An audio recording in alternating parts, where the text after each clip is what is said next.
메리 크리스마스. 너무 생뚱맞습니까? 크리스마스가 가까이 다가오고 있죠.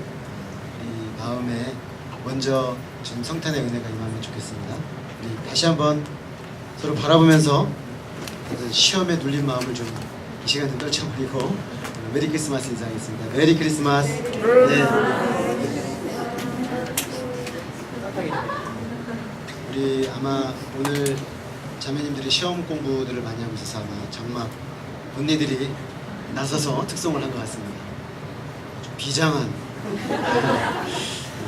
같이 심령이 뜨거워지는 찬양, 그 고백대로 우리 믿음으로 주님 앞에 상을 받기까지 달려나가는 믿음의 삶을 살 수 있기를 기도합니다.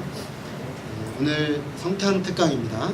첫 번째 말씀으로 라합의 성탄절, 우리의 성탄절이라는 제목으로 말씀드리겠습니다. 잠깐 기도하겠습니다. 사랑하는 아버지 하나님, 모든 우리 삶에 많은 짐들이 때로 너무 무거워서 주님 앞에 나와서 예배하고 또 섬기는 것이 아무런 힘도 없을 만큼 힘을 다 탕진하고 이 자리에 나올 수도 있겠습니다.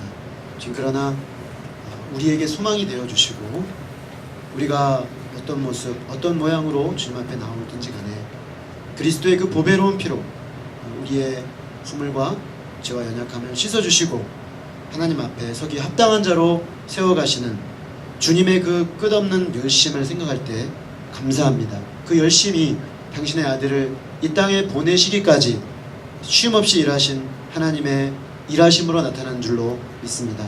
하나님, 성탄의 계절에 저희들이 오늘 라합의 성탄절, 라합에게 있어서 성탄절이 어떤 의미가 있는지 생각해 보면서 오늘 우리의 성탄에 대해서 또 다시금 생각해 보기 원합니다. 주님의 성령께서 함께하여 주셔서 이 말씀의 진리들이 밝히 드러나게 하시고 진리의 말씀 앞에 저희가 인격적으로 반응하는 복된 시간이 되도록 이 시간을 복 주시옵소서. 주님께 의지하오니 종은 오직 예수 그리스도 이름으로 기도하였습니다. 아멘. 여러분, 라합이라는 사람을 잘 알고 있습니까? 아마 익히 들어서 알고 있는, 라합 하면 바로 아는 사람도 있겠지만 또 어떤 분은 라합이 누구지? 성경에 내가 모세나 아브라함이나 야곱이나 다윗이나 엘리야나 이사야는 들어봤지만 라합은 처음 들어본다. 이런 분들도 있을 수가 있겠습니다. 이 라합은 이스라엘 백성들이 철옹성 여리고를 함락시킬 때 그 성에서 유일하게 구원받은 여성입니다. 엄밀하게 말하면 라합만 구원받은 건 아니고 라합과 그의 가족 모두가 구원받았죠. 근데 사실은 라합이 아니었다면 그의 가족들은 구원을 얻지 못했을 것입니다. 라합과 그녀의 믿음의 행동에 대해서 오늘 우리가 앞서 읽었던 여호수아 2장에 잘 나타나 있습니다. 자, 그렇다면은 라합하고 성탄절하고 무슨 상관이 있을까요? 예수님이 오시기 전, 그것도 약 1500년도 더 된 시점에 멸망받을 성 여리고에 살았던 한 여인, 그것도 오늘 우리 개역개정에는 기생이라고 번역을 했죠. 기생이라 그러면 잘 안 들어옵니다. 우리 조선어 성경은 아주 직설적으로 번역했어요. 창녀, 영어로 보면 prostitute 되어 있습니다. 창녀예요. 그 여리고성에 한 예수님 오시기 전 1500년 전에 살았던 그 창녀, 자, 그 여인과 이 세상에 가장 거룩한 하나님의 아들로 탄생하신 예수 그리스도, 이 성탄절이 도대체 어떤 관계가 있는가 질문이 생깁니다. 참으로 먼 시간적 간격이 있죠. 1500년이라는 뿐만 아니라 도덕적 간격이 있습니다. 이 세상에 가장 거룩하신 예수님과 어떻게 보면 가장 더러울 수 있는 한 여자의 만남이죠. 자, 그런데 전혀 관계가 없어 보이는 이 두 사건, 두 사람에게 놀라운 연결점이 있습니다. 우리가 읽었던 마태복음 1장의 족보를 보면 1장 5절에 라합은 메시아 예수 그리스도가 이 땅에 오는 그 계보 속에 등장하고 있습니다. 주로 남성 중심적으로 기록된 계보 속에 5명의 여자가 들어가는데 그 중에 한 여자로 라합은 당당히 기재되어 있다는 것이죠. 다시 말해서 그는 당당한 하나님의 아들의 족보에 든 인류 역사상 5명의 여자 중에 한 사람이었다는 것입니다. 이처럼 라합은 자기도 모르는 사이에 1500년 전에 성탄절을 준비했습니다. 마찬가지로 우리는 오늘 성탄절을 맞이한다고 했을 때 2000년 전에 이 땅에 오셨던 예수님을 이렇게 바라보고 있는 것이지요. 기억하는 겁니다. 우리는 그 성탄의 현장에 이미 있을 수가 없는 것입니다. 자, 그 점에서 1500년 전에 오실 메시아의 성탄절을 준비했던 라합이나 2000년 뒤에 이미 오신 예수 그리스도의 성탄절을 바라보는 우리나 어떤 점에서는 성탄절에 접근하는 방식이 같을 수 있다는 것입니다. 자, 그렇다면은 우리가 오늘 살펴보려고 하는 이 라합의 믿음은 어떤 믿음입니까? 히브리서 11장 31절에 보면은 그의 믿음을 3가지 측면으로 설명을 해주고 있습니다. 첫째로 라합은 여리고성의 기생이었다라고 소개합니다. 우리가 이 히브리서 11장의 그 믿음장 설명을 쭉 따라가다 보면은 각 사람의 믿음을 아주 특징적으로 끄집어내고 있기 때문에 한 절 내지 2절로 요약을 하다 보니까 굉장히 함축적인 그러나 대표적인 그 사람의 믿음과 관련된 것들을 끄집어낼 수밖에 없습니다. 그런데 이 라합의 경우에는 기생이다라는 측면을 굉장히 강조적으로 보여주고 있습니다. 그러면 그가 여리고성의 기생이었다는 것이 무슨 의미인가? 그것은 멸망당하여 죽을 수밖에 없는 운명의 여자였다라는 것입니다. 그것은 하나님께서 이스라엘 백성을 통해 여리고성을 정복하기로 작정을 하셨기 때문에 여리고 입장에서는 아무리 발버둥을 쳐봐도 그것을 벗어날 수가 없습니다. 어떻게 보면 그러면 하나님이 여리고성에 있는 사람들의 상태와 도덕적 상태와 영적 상태와 상관없이 부당하게 그들을 그러면 다 진멸하셨느냐? 그렇지 않습니다. 여리고성 사람들의 영적 도덕적 상태는 이제 더 이상 하나님께서 어떻게 해볼 수 없을 정도로 타락한 상태였습니다.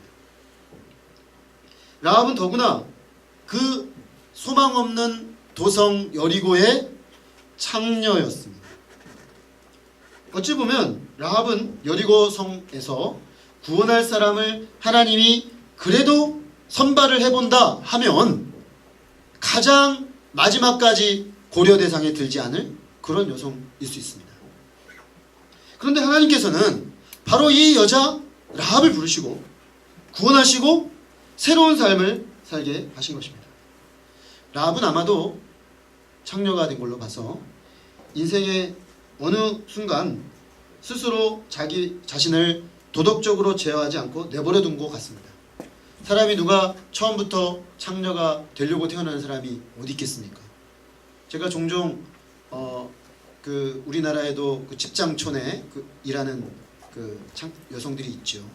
그 여성들의 이야기가 매스컴화되어서 매스미디어에 나와 있는 이야기들을 이렇게 보다 보면 그 여인들이 특별히 원래부터 그렇게 그런 것들을 추구했던 여성들이 아니었습니다. 어찌어찌 하다가 어찌어찌 흘러가다가 거기까지 간 거죠. 그래서 중요한 건 어찌어찌 흘러가는 과정 속에서 자기 자신도 자기 자신을 놔버렸다는 것이죠. 그래 어차피 이렇게 되어버린 거 이제 이렇게 되어버린 그냥 이렇게 살지 뭐. 그렇게 해서 결국 거기까지 간 거죠. 한마디로 이제 더 이상 애써서 힘들게 도덕적으로 윤리적으로 괜찮게 살려고 하지 않고 막 살았다는 것입니다. 그런 사람들은 스스로의 마음에 이미 포기를 했어요. 이미 베린 거 이미 내 인생 더럽혀졌는데 뭐 지금 내가 더 깨끗해지고 더 괜찮아지는 삶을 살려고 한다고 해서 무슨 변화가 있겠어? 이런 생각이 드는 것이죠. 그래서 이런 사람들을 회복한다는 건 참 어렵습니다. 왜냐하면 이미 자기 자신이 자기 자신의 삶의 변화와 회복의 가능성을 더 이상 기대하지 않기 때문에 그 사람에게 회복을 말한다는 것 자체가 어쩌면 사치스러울 수가 있는 것입니다. 회복되려는 의지를 가진다고 한번 쳐봅시다. 그래, 한번 회복해보자. 그런다고 했을 때 또 어떻겠습니까? 이미 너무 많이 와버렸어요. 그래서 회복하려고 하는데 그게 너무나 멀게 느껴집니다. 간다고 내가 어디까지 갈 수나 있을까? 답답한 마음이 늘 밀려올 것입니다. 이런 경우에 회복과 새로운 삶이 가능하려면 딱 한 가지 가능성밖에 없습니다. 자기 안으로부터는 이 구원이 이루어질 수가 없다는 것입니다. 외부로부터 나를 완전히 압도하는 강력한 능력으로 구원의 능력이 임해야 하지만 그 여인은 새로운 삶을 시작하고 인생의 회복이 가능하다는 것입니다. 그렇게 보면 여리고성에서 라합이 구원을 받았다. 이 소망 없고 자기 자신도 포기해버리고 자기 자신도 이제는 어떻게 해볼 수 없는 이 여성이 선택을 받았다. 구원을 받았다. 라는 것은 너무나 놀라운 메시지입니다. 왜냐? 그 누구도 구원받을 수 있다는 것이죠. 라합이 구원을 받을 수 있다면 그 누가 과연 구원받지 못할 사람이 있겠느냐는 것입니다. 라합이 구원받을 수 있다면 어떤 사람도 주님이 끝까지 버려둔 채로 내버려두는 사람은 없다는 것입니다. 사실 이스라엘 백성이 여리고성을 13바퀴를 돌았습니다. 그런데 군대 무장을 다 하고 한 바퀴 돌고 돌아가고 한 바퀴 돌고 돌아가고, 그게 이스라엘 편에서는 믿음의 인내를 배우는 시간이었지만 여리고성 입장에서 한번 생각을 해봅시다. 여리고성 입장에서 생각을 해보면 이것은 하나님이 기회를 주신 겁니다. 기회를 주신 거예요. 하나님의 말씀 앞에, 하나님의 권능 앞에 그들이 반응하기를 바라시는 거예요. 라합은 반응했거든요. 라합의 말을 들어보면 이 여리고 사람들이 다 이미 들었습니다. 이스라엘이 출애굽해 나올 때, 40년 출애굽해서 나올 때 홍해가 갈라졌다는 소식을 들었습니다. 그들이 홍해 속에 난 길을 건넜다는 얘기도 들었습니다. 그들이 40년 동안 광야를 헤맸지만 결코 대열이 흐트러지지 않고 여기까지 왔다는 얘기도 들었습니다. 바로 앞에서 그들의 길을 가로막았던 이 시온 왕 옥이 망했다가 완전히 철퇴를 맞아 망했다는 사실도 들었습니다. 그들은 사시나무 떨듯 떨고 있었습니다. 아, 이스라엘이 잘못 대응했다. 끝나겠다. 큰일 나겠다. 자, 이쯤 되면 많은 사람들이 자, 선택을 해야 되는 것이죠. 저 이스라엘을 이끌고 오는 그들의 하나님 여호와 앞에 우리가 반응할 것인가? 아니면 싸울 것인가? 이스라엘이 한 바퀴 돌고 돌아가고 한 바퀴 돌고 돌아가고 할 때마다 그들은 그것에 대해서 더 심각하게 고민하게 되는 것이죠. 하나님은 그들에게 기회를 주셨습니다. 그러나 그들은 하나님에 대한 마지막 하나님의 그 기회, 어떤 사실도 인정하지 않으려고 했습니다. 하나님께서 하신 일들에 대해서 듣고 하나님께서 자신의 눈앞에서 하시고 있는 일들에 대해서 보고 반응할 수 있었지만 그렇게 하지 않았습니다. 대부분의 여리고성 사람들은 그들에게 주어지고 있는 구원의 여망을 스스로의 불신과 다친 마음으로 차버리고 말았습니다. 여기 이중적 메시지가 있습니다. 여리고 사람들이 망한 것은 악해서, 그들이 도덕적으로 윤리적으로 악해서 망한 것이 아닙니다. 불신해서 망한 것입니다. 바로 그 점에서 이 여인 라합은 사실 그녀의 의로움 때문에 구원받은 것이 아닙니다. 그녀도 돌이킬 수 없는 멸망의 길로 함께 가고 있었습니다. 그런 점에서 그녀가 거기서 건져진 것은 하나님의 측량할 수 없는 은혜죠. 이 소망 없는 여인을 향한 하나님의 측량할 수 없는 은혜고, 또한 누구든지 하나님의 구원의 손길을 외면하지 않고 믿음으로 붙잡기만 하면 하나님은 구원하기를 원하신다라는 증거인 것입니다. 라합은 오늘 우리에게 그런 사람으로 서 있습니다. 둘째로 라합은 믿음으로 정탐꾼들을 영접했습니다. 이스라엘 백성이 가나안 정복 전쟁을 앞두고 있었을 때 여호수아는 정탐꾼들을 들여보냈습니다. 그들은 잔뜩 긴장하고 있는 여리고성에 숨어 들어갔습니다. 자, 근데 이상한 것은 이 사람들이 정탐을 하러 갔으면서 왜 창녀의 집으로 들어간 겁니까? 이 본문을 아무 생각 없이 읽으면 그냥 뭐 들어갔구나, 라합의 집에, 이렇게 생각할 수 있는데 생각해 보십시오. 나라에 정탐하러 들어간 사람들이 왜 창녀의 집으로 들어가는 겁니까? 이 친구들이 딴 생각한 건가? 이 친구들이 정탐하러 갔다가 자기 성적 욕망 충족하러 간 건가? 한 번도 그런 생각을 안 했는데 제가 이번에 본문을 보다 보니까 뭐지? 왜 하필 라합의 집이지? 이런 생각입니다. 그렇죠. 왜 하필 라합의 집으로 들어간 걸까? 근데 가만히 생각해 보면 이해가 돼요. 지금 여리고는 잔뜩 긴장하고 있습니다. 그래서 개미 한 마리도 드나드는 것이 다 지금 체크되는 상황이에요. 자, 그런 상황에서 자기들의 신분을 노출하지 않고 숨어 있을 수 있는 가장 최적의 장소가 어딜까요? 역설적이게도 창녀의 여관이죠. 왜? 그녀는 누가 오는지 묻지 않거든요. 창녀는 사람을 받을 때 그 사람의 신분이나 이런 거 안 묻거든요. 그러니까 글로 들어간 겁니다. 그리고 그 여관에 묵으려고 했던 것입니다. 그러나 뛰는 놈 위에 나는 놈 있다고 이들의 그 잔머리를 굴린 거죠. 이 이스라엘 정탐꾼들이. 그런데 여리고의 정보력, 그죠? 여리고 국가정보원의 정보력은 상당했습니다. 이미 다 손바닥 읽듯이 읽고 있었어요. 수상한 녀석들 두 녀석이 라합의 집으로 기어 들어갔다. 평소 그 라합의 집의 분위기와 느낌이 좀 다르다. 정보가 들어가고 있습니다. 자, 그들은 즉각 체포조를 투입했습니다. 정탐꾼들 입장에서는 정말 실로 등줄기에 땀이 흐르는 일촉즉발의 위기 상황이죠. 이때 라합이 적극적으로 나서서 정탐꾼들을 보호합니다. 일종의 기지를 발휘하는데요. 왔었는데 갔는데요. 저쪽으로 가던데요. 아마 지금 간지가 이만큼 시간 됐으니까 빨리 쫓아가시면 혹시 잡을 수도 있겠네요. 그리고 돌려보냈습니다. 그러니까 왔다 갔다니까 얼마나 막 따라가겠습니까? 그래서 그들이 막 문을 나서니까 문을 닫았더라. 이렇게 오늘 본문에 표현이 되어 있습니다. 그리고 나서 라합은 옥상에 숨겨놓은 그들에게 가서 이제 내가 너희들 생명을 걸고 보여줬으니까 너희들도 나를 보여줘야 한다. 이런 이제 말을 하죠. 자, 그런데 우리 질문은 이겁니다. 왜 라합은 이렇게 처음 보는 이스라엘의 정탐꾼들을 적극적으로 보호하는 것이냐 하는 것입니다. 라합이 여리고 정탐꾼들이 이 체포조가 떠나간 후에 정탐꾼들에게 가서 이렇게 말을 합니다. 여호와께서 이 땅을 너희에게 주신 줄을 내가 아노라. 우리가 너희를 심히 두려워하고 이 땅 주민들이 다 너희 앞에서 간담이 녹나니 이는 너희가 애굽에서 나올 때 여호와께서 너희 앞에 홍해물을 마르게 하신 일과 너희가 요단 저쪽에 있는 아모리 사람의 두 왕 시온과 옥에게 행한 일 곧 그들을 전멸시킨 일을 우리가 들었습니다.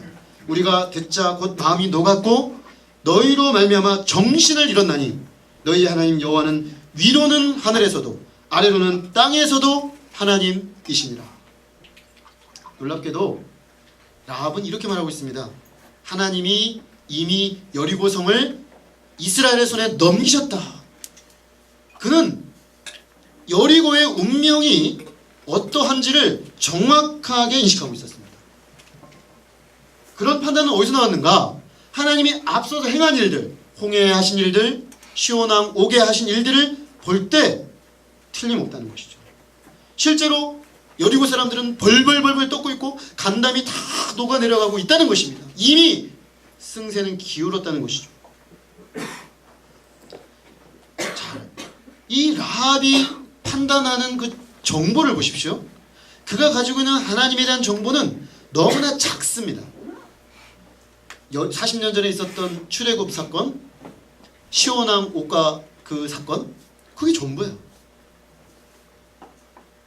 하나님께 대한 조직적인 어떤 지식을 가지고 있는 것도 아니에요. 하나님 창조주시다, 구속주시다, 그는 구원하시기 위해 그 아들을 예비하셨다, 보내셨다, 그가 우리를 위해 죽으셨다, 그를 받아들이면 구원이 있다, 뭐 이런 거는 하나도 그에게는 제공된 것이 없습니다. 그저 홍해를 가르시고 그들을 40년 동안 인도하셨고 지금 그 앞에 저항하는 것들을 다 무너뜨리셨다. 그 정도 정보였습니다. 직접적 지식도 아닙니다. 직접 본 것도 아니에요. 전해드렸겠죠. 그랬다더라. 일종의 카더라 통신입니다. 카더라 통신으로 간접적으로 자기가 알게 된 이 정보인데 그 정보를 가지고 그녀는 여리고 전체 운명과 자기의 운명과 자기와 자기 가족의 운명이 어떻게 해야 될지를 결정했던 것입니다. 그리고 이 하나님이야말로 이스라엘의 하나님이야말로 하늘과 땅을 다스리는 유일하신 하나님이라는 신앙의 고백을 하고 있습니다.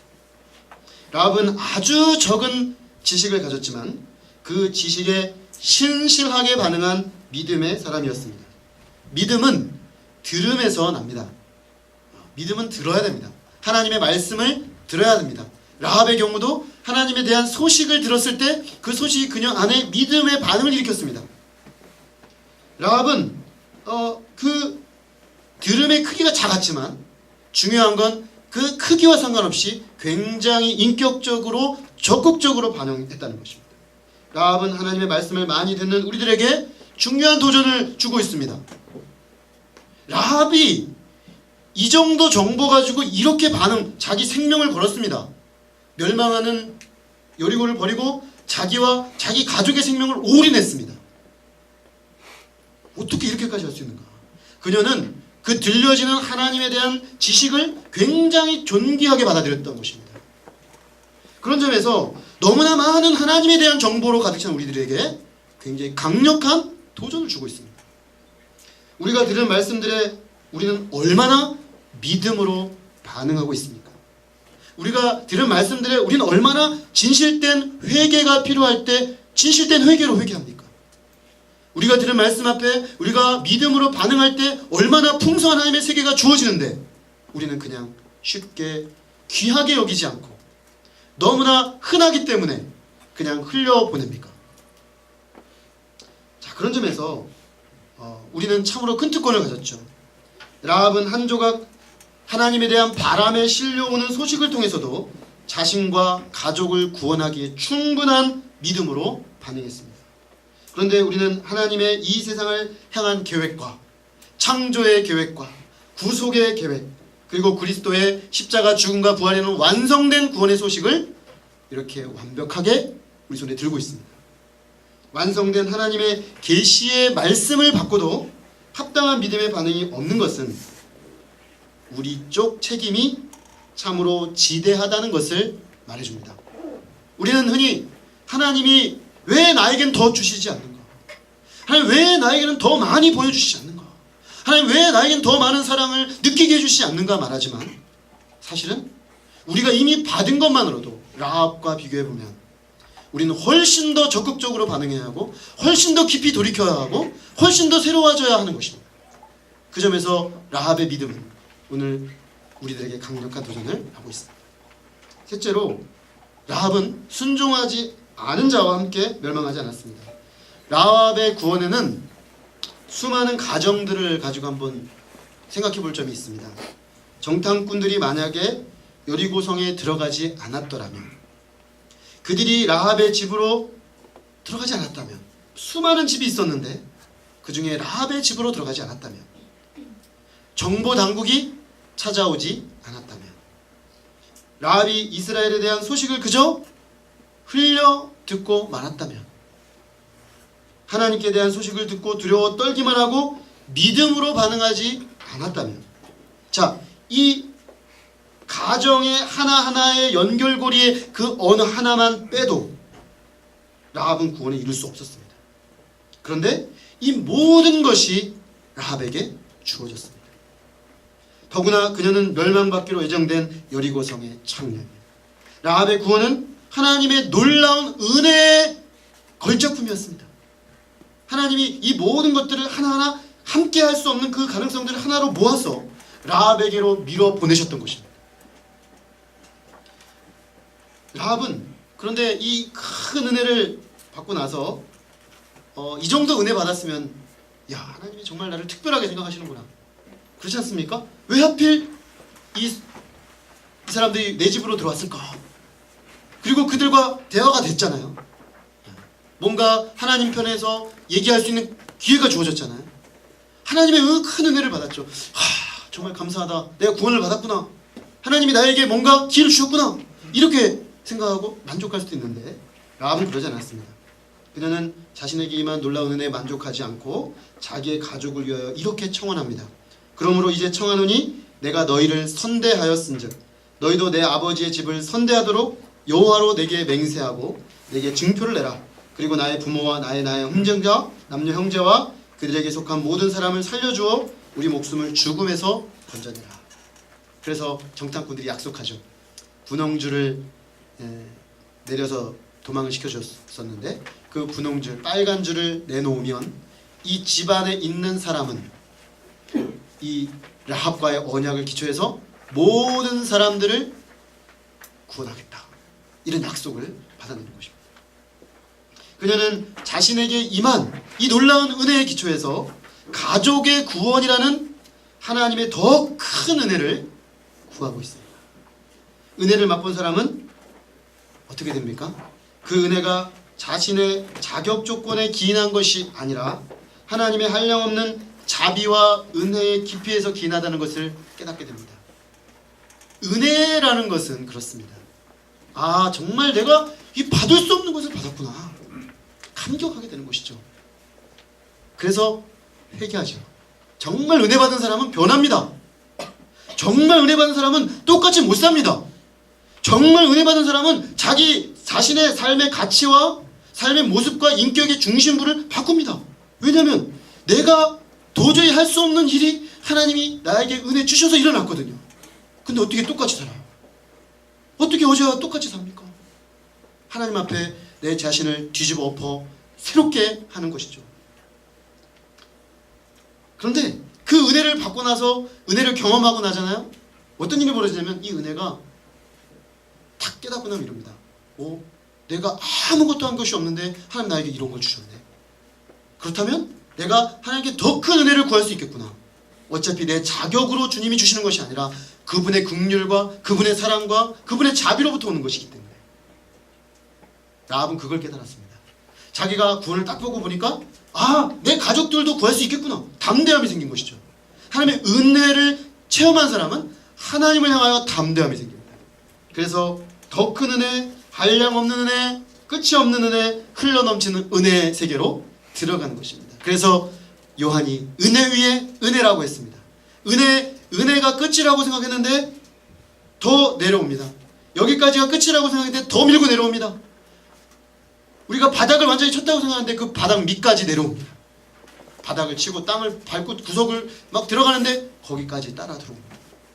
마치 저는 어떤 느낌을 많이 받냐면, 제가 신앙생활을 하면서 예수님 안에서 내가 은혜를 받았잖아요. 은혜를 받아서 대학교 때 은혜를 받아서 이제 은혜 안에서 살기 시작했는데 계속 살다 보니까 저란 인간이 참 혐오스러울 정도로 심각해요. 처음에는 잘 몰랐어요. 처음에는 내가 한 요 정도 되는 인간이라 생각했어요. 그래서 하나님이 이 정도에서 나에게 떨어진 은혜가 이것도 크다. 근데 좀 살다 보니까 아니야, 난 이 정도 수준이에요. 내 수준이 이 정도밖에 안 돼요. 그러니까 은혜가 더 커졌죠. 이 낙차가 점점 더 커지는 거예요. 감사하다. 근데 아니에요. 더 내려가요. 그래서 결혼해서 살다 보니까 바닥을 쳤어. 바닥을 쳐서 이제는 내 인격의 끝이 여기구나. 이제 더 내려갈 곳도 없어. 근데 어떻게 하는지 아십니까? 호미 가지고 막 파요. 호미 가지고 막 파가지고 들어가요. 막 파가지고 들어가면서 내 인격의 더 깊은 바닥으로 끌고 들어가요. 얼마나 절망이 밀려오는지. 나라는 인간이 이거밖에 안 되는구나. 근데 가만히 생각해 보십시오. 하나님이 나를 부를 때 나를 요만큼 보고 부르셨을까요? 아니, 요만큼 보고 부르셨을까요? 아니, 요만큼? 바닥? 아니, 바닥 그 밑까지. 어떤 느낌을 받냐면, 저는 어릴 때 비가 오면 밖에 나가가지고 비를 맞으면서 물고랑 만들면서 노는 놀이를 많이 했어요. 근데 그 놀이를 했던 그 영상이 늘 생각이 나요. 하나님 은혜를 생각하면. 무슨 얘기냐면, 고랑을 파가지고 막 들어가면 어디선가 물이 슉 스며들어와요. 딱 그와 같아요. 내가 바닥이라고 생각하고 이젠 끝났다고 생각하고 더 이상 난 소망이 없다고 생각했는데, 그래서 바닥을 막 긁으면서 자기 자학하고 막 긁고 있는데 거기서 어느샌가 은혜의 물이 스며들어오는 것이죠. 설명할 수 없는 하나님의 은혜의 물이. 그러면서 놀라는 거죠. 여기까지도 오는 것입니까, 주님? 어디까지 대체 내려갈 수 있는 것입니까? 주님은 그러시죠. 그때 너는 아직 네 바닥을 모르느니라. 그렇게 말씀하시는 것 같아요. 너는 네가 네 바닥을 다 보았다고 생각하느냐? 너는 너의 바닥을 아직 잘 모르고 있다. 그렇군요, 주님. 제가 알았다고 했던 그 은혜조차도 얼마나 제가 한계 지은 은혜였는지 모르겠습니다. 그 인정하게 돼요. 그리고 이제는 정말 그 은혜를 구해요. 주님, 제가 이만큼 은혜 받았는데 제가 받은 은혜는 일부지요. 조금 본 거죠. 더 깊은 은혜의 세계로 제가 들어가고 싶습니다라고 라합처럼, 주님, 저만이 아니라 이 사람도 구해주십시오. 저 같은 사람도 구원했는데, 나 같은 사람도 구원했는데 이 사람들도 구원해 주십시오. 이 사람들도 구원해 주십시오. 그런 소원이 생기는 것입니다. 그리고 그런 사람들과 함께 구원의 자리로 가는 것이죠. 라합과 그 가족은 거대한 물결처럼, 쓰나미처럼 여리고를 덮고 오고 있습니다. 지금 심판의 쓰나미가. 실제로 이 쓰나미는 한 명도 예 없이 쓸고 가는 쓰나미였습니다. 그런데 놀랍게도 그 심판의 쓰나미에서부터 쓸려 내려가 그냥 쓸모없이 사라질 그 인생이 구원을 받았던 받았던 것입니다. 그 가족이 구원을 받았던 것입니다. 이상이 히브리서가 기록하고 있는 라합의 믿음입니다. 라합의 믿음은 놀라운 결과를 낳았습니다.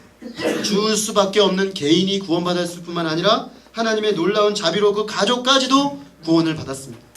그런데 이야기는 여기서 끝이 나지 않습니다. 여호수아서는 살짝 한 가지만 더 언급하고 끝납니다.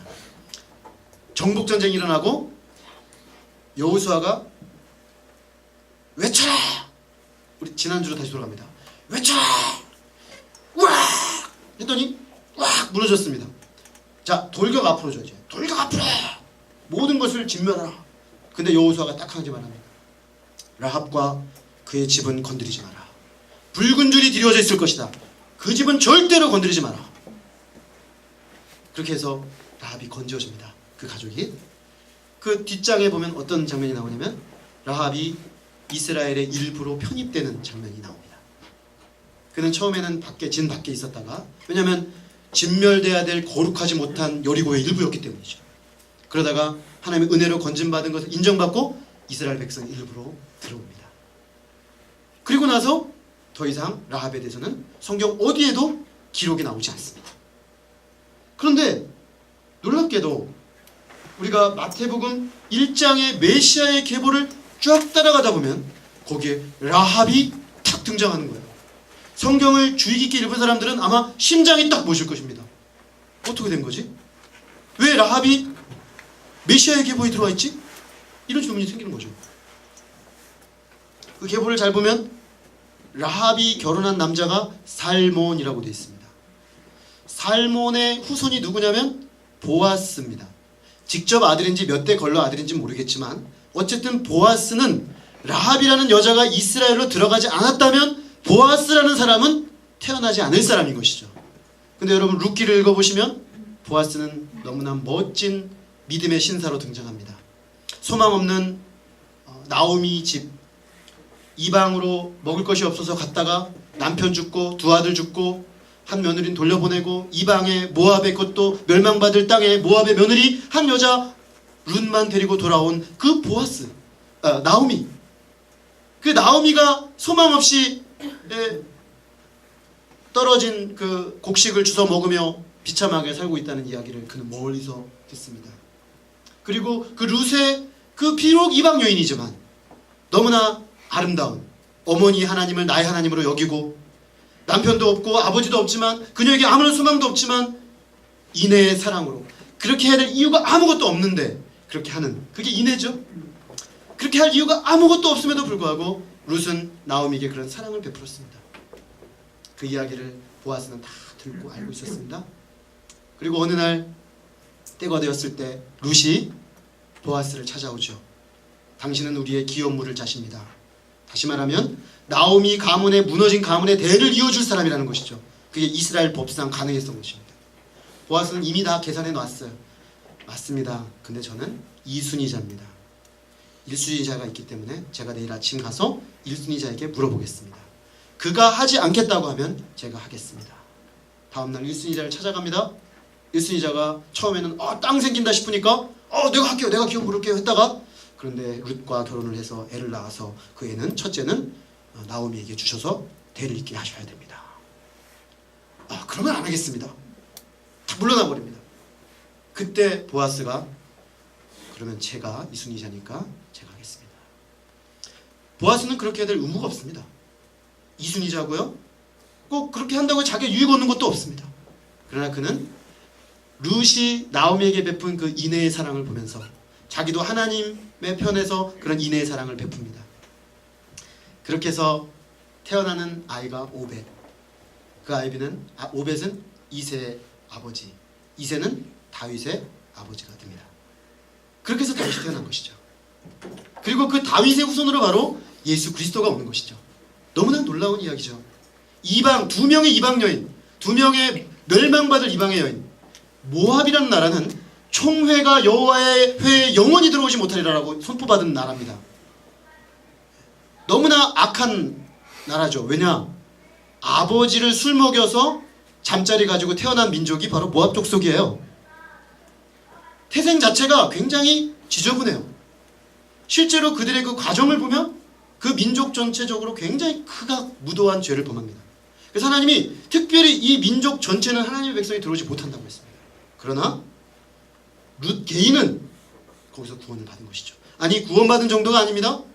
메시아의 계보에 들어왔습니다. 메시아의 계보에 들어와서 라합과 함께 룻은 당당히 마태복음 1장에 이름을 올려놓았습니다.